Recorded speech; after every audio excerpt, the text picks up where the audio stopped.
Welcome, everyone. I'm Laura DeFranco, the CEO of Brave Healer Productions, where we have a mission to wake the world up to what's possible, one brave word at a time. And here today to help me with that mission is the lead author of a new book that we have coming out. Welcome, AliceAnne Loftus. Nice to have you here. Thank you so much for having me. I'm so excited. I am so excited too. So, you guys, this book is called We Lead, Building Connection, Community, and Collaboration for Women in Business. And if y'all know me just a little bit, you know this is like the perfect mesh of all the things I love in one. It's writing in a book about business for women. It's like the best ever, AliceAnne. Oh my goodness. Okay, so let me tell you about AliceAnne. She is a seasoned coach at Leading Lady Coaching and founder of the Leading Lady community, bringing a wealth of experience in leadership, entrepreneurship, and community building. With a passion for nurturing women's potential, she guides clients to unlock their inner strength, achieve personal and professional goals, and step into their roles as leading ladies in their lives. So, would you share your why behind this book? My why behind this book. Well, I am a business and leadership coach, but through my years, I'm going into my seventh or eighth year. It kind of all blends together. But through my years of coaching, I would come across situations where I'm not the expert. That's not my niche. My client had a very specific need and I didn't have the answers. But I'm not someone that just says, "Oh, that's not my area," and then move on. My goal is to find the right resource for everyone that I'm working with or coaching with, or if anyone asks me a question. If I don't know the answer, I'm going to find the person that does. And what I did through the past several years, is I have had the opportunity to work with some of the most incredible women in all different industries. And I really have found the best of the best. Like their heart is in the right place. I know that they're going to work with my clients with the same level of excellence and integrity that I would give my clients.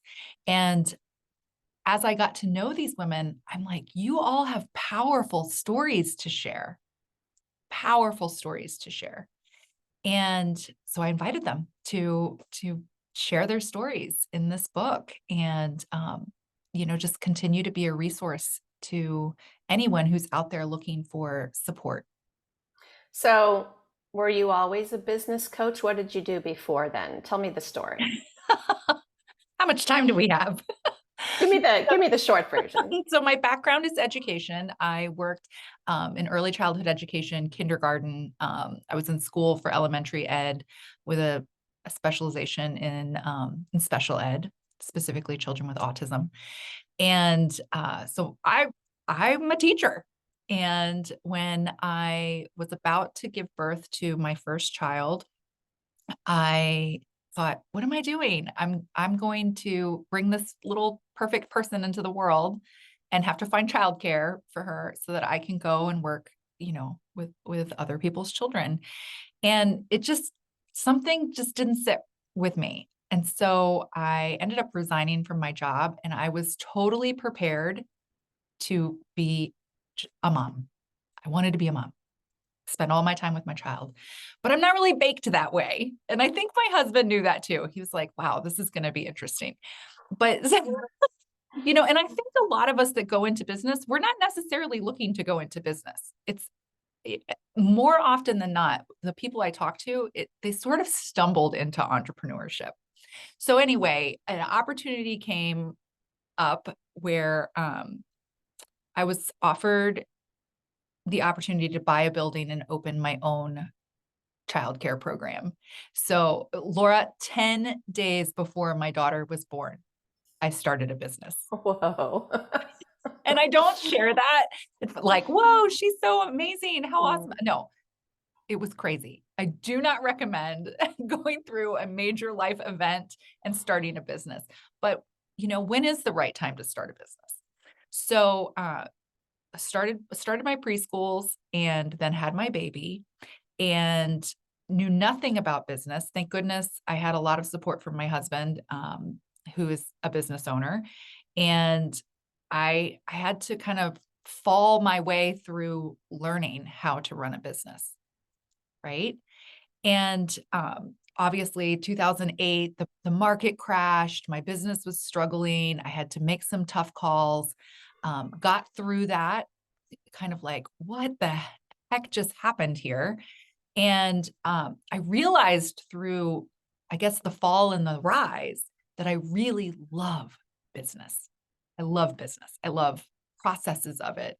I love the strategy of it. I love the thrill of knowing you are in control and you have the ability to, to really create something and make it great. So people started asking me, AliceAnne, how did you do this? How did you, like, how on earth did you survive that and thrive through that? My business grew. I ended up expanding, opening another location. And so first it started with other childcare owners, and then it was other businesses, salons, clothing boutiques. And I'm someone who really values qualifications and credentials. So I actually ended up going back to school for leadership administration, eventually going to coaching school for leadership and business coaching, certified through ICF, doing all the things to make sure that I was practicing ethically and giving people the best knowledge that I could give, combined with my own personal experience. So that's sort of how it morphed into, you know, I did not set out to be a business owner, let alone a business coach. I love hearing these pieces of your story I haven't heard before. This is awesome. And, I really wanted people to understand who AliceAnne was behind this book, because since I met you, I could feel your confidence, your power, but also your massive generosity. Oh, And that's one of the words I love. I love the energy of it. And so I know that that's part of what I was attracted to. And this is perfect for this next thing I want you to talk about, because that, I think, is a mark of leadership. What's the most important thing you want people to know about leadership? mm, it's not about you. It can start with you, but one of our co-authors, Julie Campbell, talks about this, how leadership isn't about you, but it starts with you. And I think leaders they don't create followers, they create future leaders, they create fellow leaders, and you can't do it alone. You cannot do it alone. When I started my first business, I was 22 years old. I was 22, brand new mom, so many things I still had to learn. And not a lot of people would help. Not a lot of people would offer guidance in a supportive and non-judgmental way. It was, oh, here we go again. Here comes another little lady who thinks she can run a business, pat my head, scoot me along. So I feel that as women in business, women in life, in any situation we're in, it is our duty to look to our woman to the side of us and say, how can I help you? And we're not meant to do it alone. We're meant to share our stories with each other, share our experiences, encourage, support, celebrate. And when we do that together, we all thrive.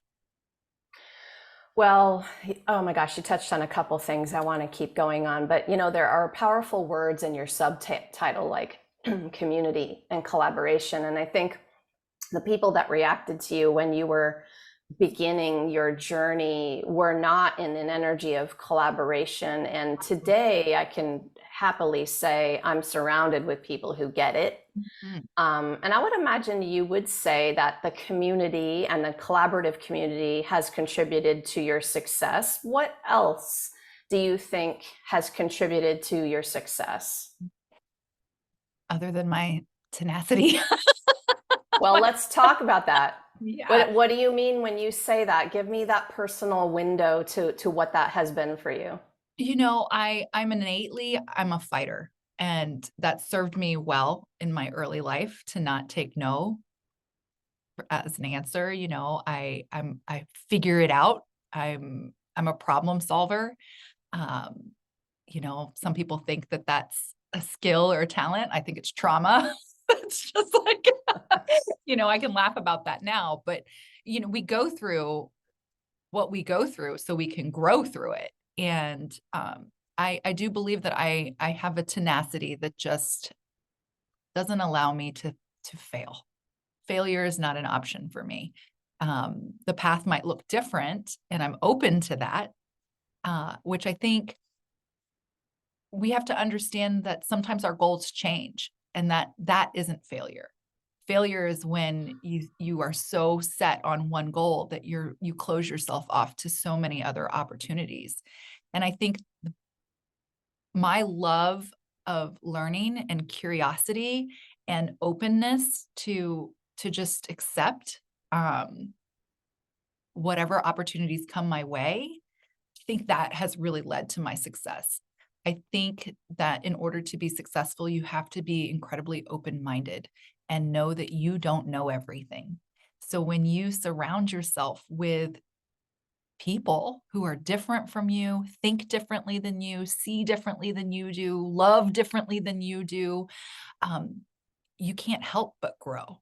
I think when we close ourselves off and don't allow opportunities and new knowledge and new experiences to come, that is the definition of failure. Mm. There's the tenacity, and then there's the mindset building journey that you were on and got you to the place where you can do all these things. I think it's a practice, Mm. really a lifelong practice. There's so many good golden nuggets in what you just shared. I love it.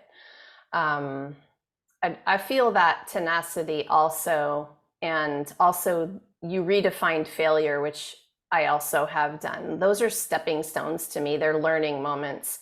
And the beginner's mindset, oh my goodness, is everything. Yes. Even when you are at a level that you feel like you've mastered things, it's still there for me.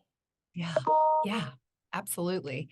It's, and this past year, this project of getting this book out into the world, this was not an easy project. I mean, thank goodness I met you and you were able to take this idea and help me put it out into the world. But it was a struggle at first for me. And I didn't really know how this was going to go.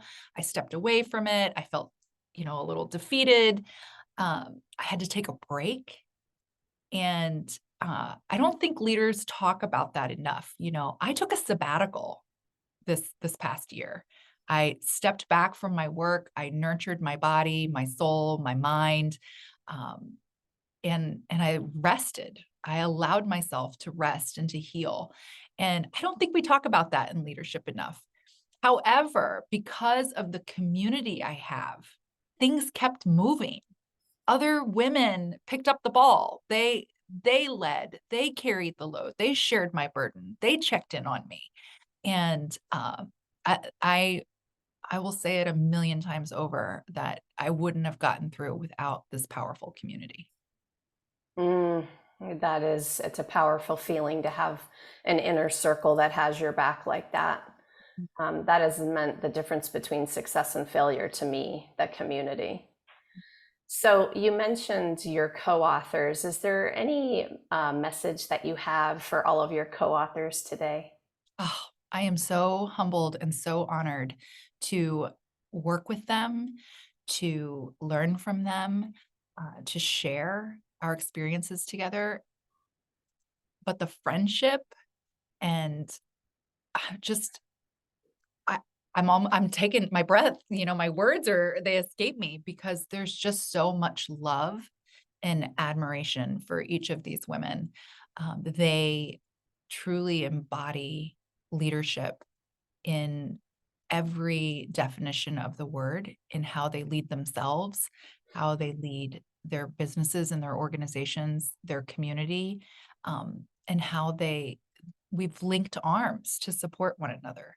I think that's very rare. A lot of people talk about that. Very few people live it. And how lucky am I to have actually found people who live it, love it, breathe it, um, and just carry it through everything they do. Total game changer, total business and life changer, what you just said. Yes. And I'll say for people still searching for that circle, just keep searching, keep being who you want to attract, keep working on that energy and mindset inside of yourself, right? It's so we're talking a little bit of a manifestation here. But I think sometimes when we're looking for a circle like that, we can feel the opposite way because we're not finding those people right away. And it's challenging, right? I know you've come up against that. Yes, I struggled with that tremendously. And, how many times we felt like we didn't have a seat at the table or we didn't belong. And I searched and searched and searched for my community and I couldn't find it. So I built it. And when you show up as the best authentic version of yourself, you attract the people that are meant for you. And so I love that you said that, it is a manifestation of who do I want to be around? Who do I want to be? What is the best version of me? And when you put that out into the world authentically, you will find your people. I'll add on a little thank you to your co-authors because I know you're all watching this interview. And I want to say from the publisher's standpoint, thank you for who you are in the world, for who you're being, for how you're showing up. Thanks for saying yes to this project. Thanks for trusting me to help you with the book pieces. I know that you trusted AliceAnne and that was why you were here, but my big thank you for carrying through with sharing your hearts and souls on these pages. Oh my gosh, wait till you all read this book.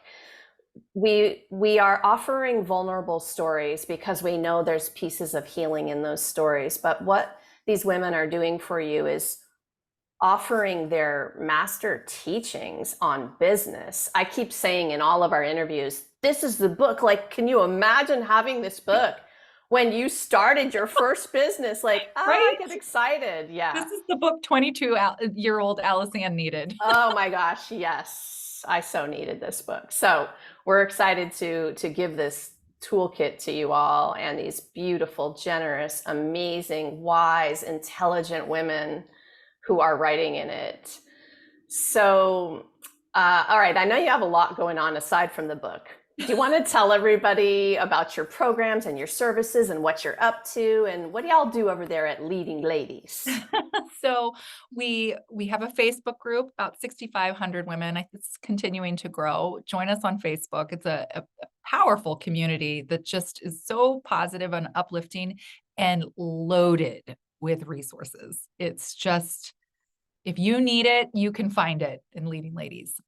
I do private coaching, one-to-one coaching. I work with women all over the world. I also offer group coaching programs with cohorts of women in all various stages of entrepreneurship. Group coaching really is where I think magic happens because so much perspective is shared there. I have a local networking and education community here in Annapolis, Maryland. And I have a national ambassador program, which is all of the ladies in the book. And you get to really get to know them and learn from them and get support from them in whatever you need, whether it's personal or business. Fantastic. So, of course, we're going to hook AliceAnne up with all her websites and the Facebook group link and all the things down below, you guys, because I know some of these things that she's talking about today, I know you resonate with this and you probably do want the tools and the strategies and the resources. And what I know for sure is this is way more than a book. This is a generous community ready to answer a question, take you on that next step of your journey, all the good things. So, AliceAnne, what do you think are some last words today to share about to our listeners about kind of starting out on that entrepreneurial journey? What's the thing you want them to know? Everything you need, you have, and everything you have, you need. And, don't be afraid to take up space. Don't be afraid to ask questions and just be brave as you go out there and, the world needs whatever it is that you've got and you can do it. Thank you so much for partnering with me for this book. Thank you for what you do in the world. And thanks for being here today to share it with everyone. Thank you. Thank you. All right, listeners. So you happen to be seeing this the day before our book launch. So you can drop down into these show notes and you can get all of the information about We Lead, but you can also join us for our book launch party coming up on the 17th of November at 10 a.m. We're going to gather with all of the We Lead authors and have some fun, inspiration, and celebration. So you can find a link to the party down below as well. And lastly, remember, your words change the world when you're brave enough to share them. So it is time to be brave. See you next time, everyone.